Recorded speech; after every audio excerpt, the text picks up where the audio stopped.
सभी पेरेंट्स से मेरा एक निवेदन है, जिनके भी बच्चे 10th में 9th में हैं, जो ओवर एक्साइटेड हो जाते हैं पेरेंट्स, जो इन्फॉर्म डिसीजंस नहीं ले पाते, इन्फॉर्म चॉइसेस नहीं कर पाते हैं, सिर्फ अपने आप को बेवकूफ़ समझते रहते हैं या बेवकूफ़ बनाते जा रहे हैं। कोचिंग क्लासेस उनको, जो कमर्शियल कोचिंग क्लासेस हैं, आपने देखा होगा, जो टाइप क्लासेस हैं, 8th 9th 10th के बच्चों को उठाती हैं और आईआईटी में सिलेक्ट हो जाएंगे, नीट में सिलेक्ट हो जाएंगे।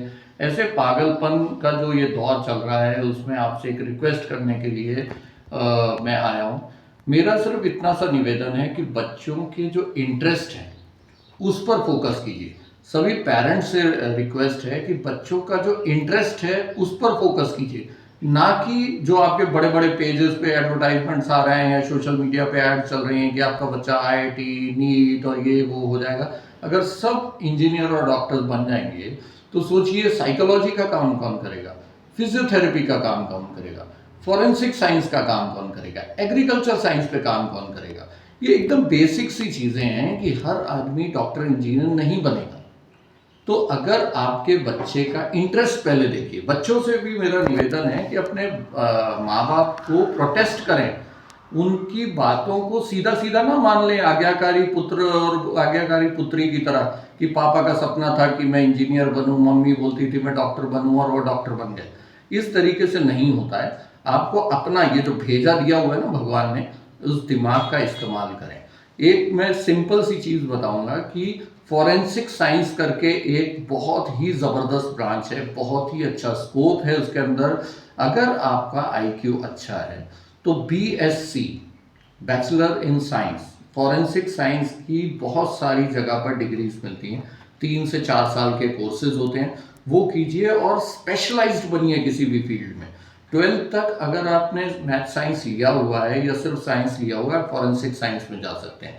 अपने आप को एआई मत बनाइए, आर्टिफिशियल इंटेलिजेंस के चक्कर में मत पड़िए।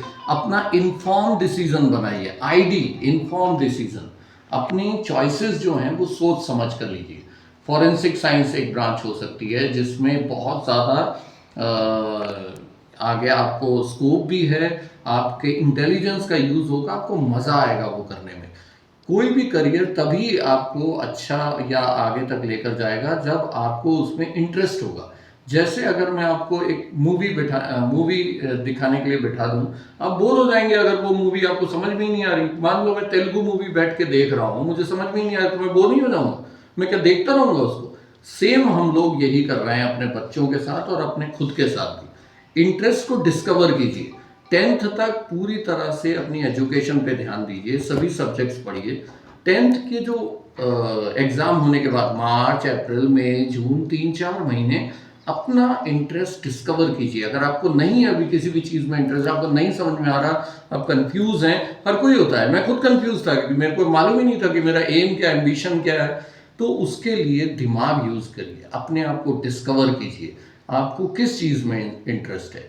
और उसके लिए आजकल इंटरनेट है, आप ढूंढिए उसके अंदर कौन से ऐसे करियर्स हैं, इनोवेटिव हैं, क्रिएटिव करियर्स, एक डाल के देखिए। जैसे मैं फॉरेंसिक साइंस की बात कर रहा था, मैं हैरान रह गया ये पढ़कर कि एक पूरी यूनिवर्सिटी बनी हुई है आसाम में जो सिर्फ टी कल्चर के ऊपर है, टी चाय के ऊपर।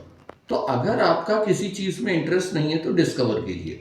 टी को बनाने के लिए हजारों टेक्नोलॉजीज लग रही हैं, उसके ऊपर इतने इनोवेशन हो रहे हैं, उसके ऊपर पूरा एक कॉलेज है।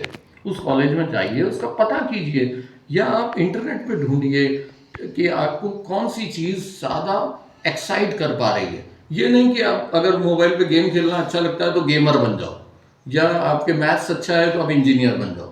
आपका थोड़ा सा बायो थोड़ा सा भी अच्छा होता है तो उसको ज़बरदस्ती चिपका देते हैं, डॉक्टर बना देते हैं। डॉक्टर्स की भी हज़ारों फील्ड्स हैं, आप फिजियोथेरेपिस्ट क्यों नहीं? अच्छा मेरे को ये बताइए, अगर सभी डॉक्टर इंजीनियर ये बन जाएंगे तो फिजियोथेरेपी कौन करेगा? आज के लाइफस्टाइल में जो इतनी बड़ी प्रॉब्लम्स आ रही हैं साइकोलॉजी की और फिजियोथेरेपी की, वो कौन दूर करेगा? एक बीपीटी करके कोर्स आता है जिसमें हम फिजियोथेरेपी के बारे में लोग करते हैं। अभी मेरी खुद की मम्मी जो है उनको फ्रोजन शोल्डर का प्रॉब्लम है, सब डॉक्टर्स को दिखा लिया, प्रॉब्लम नहीं सॉल्व हो रही, फिजियोथेरेपिस्ट सॉल्व करेगा ये। हम फिजियोथेरेपिस्ट ढूंढ रहे हैं, बहुत डिमांड है इन करियर्स की। और अगर आपके पास टैलेंट है तो आप वो अचीव कर ही लोगे।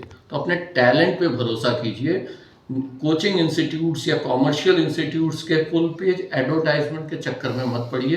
टाई अप क्लासेस से बच के रहिए। टाई अप क्लासेस आपके बच्चे की क्रिएटिविटी, उसकी थिंकिंग पावर, उसकी कल्चरल इंटरेक्शन सब खत्म कर देता है।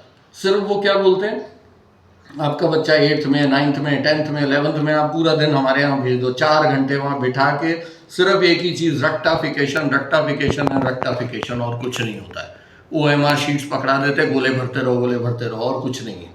तो मेरा निवेदन है सभी पेरेंट्स से भी, बच्चों से भी, अपने ऊपर रहम करें, अपने दिमाग का इस्तेमाल करें, अपने इंटरेस्ट को डिस्कवर करें और फिर कोई डिसीजन बनाएं कि मुझे किस फील्ड में जाना है। ऐसे नहीं कि अच्छे मार्क्स आ रहे हैं तो मैथ्स ले लिया, थोड़े बेकार मार्क्स आए तो कॉमर्स ले लिया, और कम आए तो आर्ट्स ले लिया। ये बेवकूफ़ी वाला तरीका है। दिमाग लगाइए और इन्फॉर्म डिसीजन लीजिए। Thank you.